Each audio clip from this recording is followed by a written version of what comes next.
सुष्मिता सेन शादी कर रही हैं। उस दिन मुझे एहसास हुआ कि महाभारत क्यों हुई।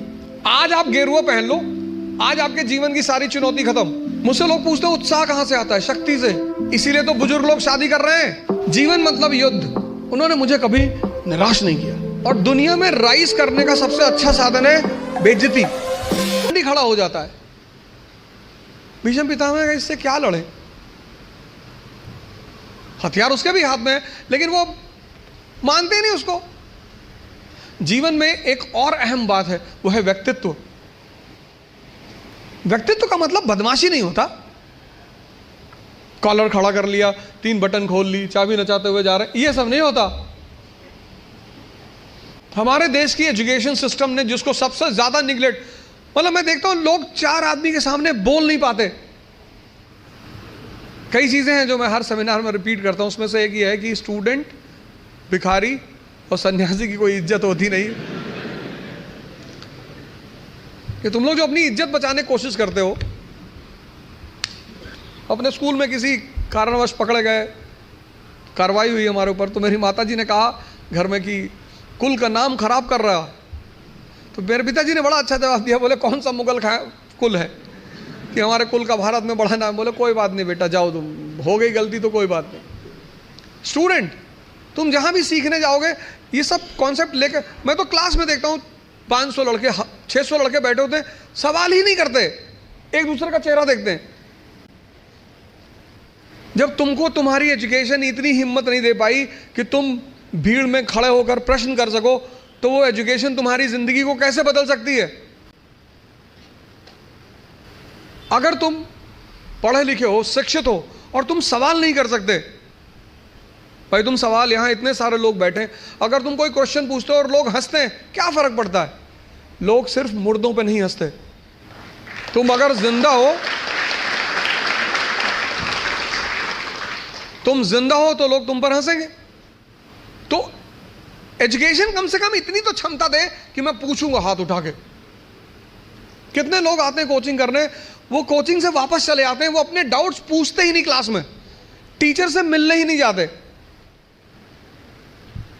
और दुनिया में राइज करने का सबसे अच्छा साधन है बेइज्जती। जो तुम मोटिवेशन ढूंढते हो ना, वो इसीलिए ढूंढते हो क्योंकि तुम्हारी बेइज्जती नहीं होती। जिसकी बेइज्जती होने लगेगी ना, उसके अंदर आग लग जाएगी कि तुमको दिखाएंगे अब। और तुम उसी चीज से डरते हो। भाई तुम क्लास में टीचर पढ़ा रहा है, तुमने कोई सवाल किया, टीचर ने डांट के बिठा दिया, बदतमीज कहेंगे, बच्चों जैसे सवाल करो, भगा देंगे क्लास। पूरी क्लास हंसने लगी।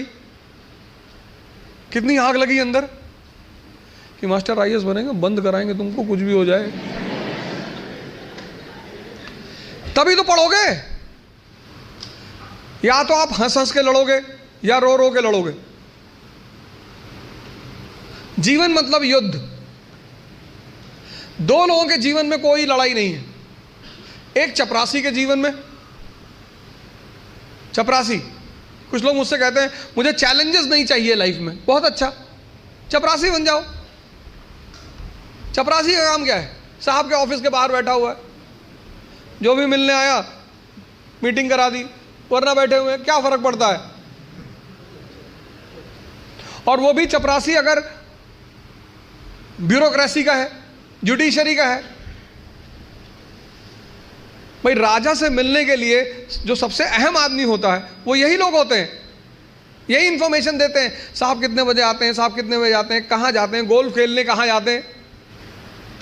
और या फिर जो लोग हरिद्वार चले गए, जिन्होंने कहा भैया हमें नहीं बनना आईएएस, हमें प्रधानमंत्री नहीं बनना, हमें कुछ बनना ही नहीं।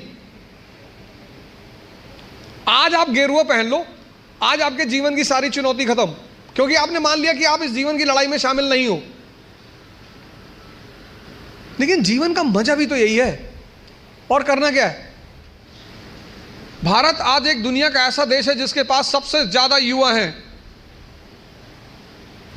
और भारत आज दुनिया का एक ऐसा देश है जिसके युवा सबसे ज्यादा डिप्रेशन में है। इसीलिए तो बुजुर्ग लोग शादी कर रहे हैं।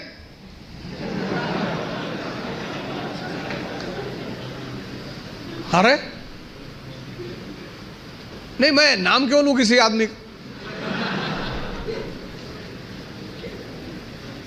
पर अखबार तो सारे लोग पढ़ते हैं ना। डिप्रेस आदमी से कौन शादी करेगा? और जीवन की लड़ाई में दो ताकतें बहुत काम आएंगी, एक मन की और एक शरीर की। तुम जब भी ऊपर उठोगे तो ये ग्रेविटी तुम्हें नीचे खींचेगी ना, ऐसे समाज की ग्रेविटी है। हम जब आईएएस की तैयारी करने गए तो हमारे गांव में हर आदमी, मतलब एक साहब तो हंसना शुरू किया उन्होंने, और हंसते हंसते गिर गए वो। उन्होंने हमसे पूछा दिल्ली क्यों जा रहे हो? अब मेरा दिमाग खराब था, मैंने कह दिया मैं आईएएस की तैयारी। बोले आईएएस? फिर वो हंसने लगे और हंसते हंसते वो गिर गए। और उस हंसी का इतना रोल रहा मेरे जीवन में, मतलब उस हंसी ने मुझे एकदम मजबूत कर दिया था कि अब आईएएस ही बनना है। उस दिन मुझे एहसास हुआ कि महाभारत क्यों हुई। आपको कोई डांट दे उतना बुरा नहीं लगता, आपको कोई भगा दे बुरा नहीं लगता, जब लोग हंसते हैं ना तब बहुत दर्द होता है। लेकिन मेरे पिताजी ने मुझसे कहा कि आईएएस प्रधानमंत्री बनने वाले आदमी। अरे मैंने कहा यार क्यों चढ़ा रहे हो फालतू में। भगवान का आशीर्वाद से आज भी हमारे साथ हैं, और मैं अगर उनसे कोई भी बात कहता हूँ तो तुम्हारे लिए तो कल ही कर लोगे। तो मैंने कहा सोच रहे हवाई जहाज खरीद लो। अरे ने कहा भैया जी लेने दो। लेकिन उन्हीं की वजह से मतलब आज जहां भी मैं हूं उसमें सबसे ज्यादा योगदान मेरे पिताजी का है।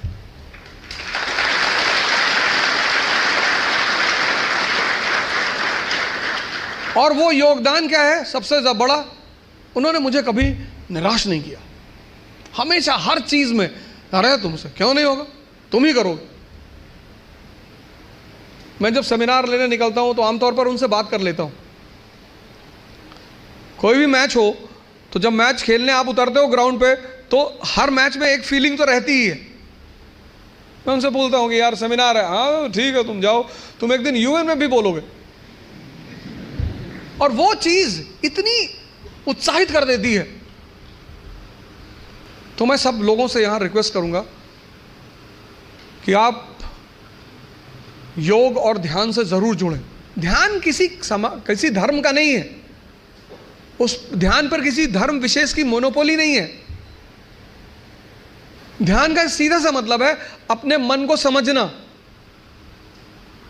आप में से बहुत सारे लोग हैं जो 10 घंटा पढ़ना चाहते हैं लेकिन ये पढ़ने ही नहीं देता होगा। तुम्हारी जीत किस पर निर्भर करती है? अगर इससे तुम्हारी दोस्ती हो गई और तुम जो करना चाहते हो उसमें ये तुम्हें सपोर्ट करने लगा, या तुम उठे सुबह, तुमने डिसाइड किया कि आज मैं 4 घंटे पढ़ूंगा और तुम्हारा मन तुम्हारे साथ बैठ गया और 8 घंटे बीत गए तुम्हें पता ही नहीं चला, वही तो ब्लेसिंग है। और तुमने टारगेट बनाया कि 6 घंटे पढ़ूंगा और 60 मिनट बाद तुम चाय पी रहे हो बाहर खड़े होगे, और चाय पी रहे हो तो बुरा नहीं कर रहे हो, चलो अच्छा कर रहे हो। तुम्हारा जो डिस्कशन है, तुम जब भी लोगों से बात करो तुम ये गौर करो कि किस मुद्दे पे कर रहे हो। सुष्मिता सेन शादी कर रही हैं, तुम्हारा चाय पीना भी बुरा नहीं है, तुम्हारा डिस्कशन करना भी बुरा नहीं है।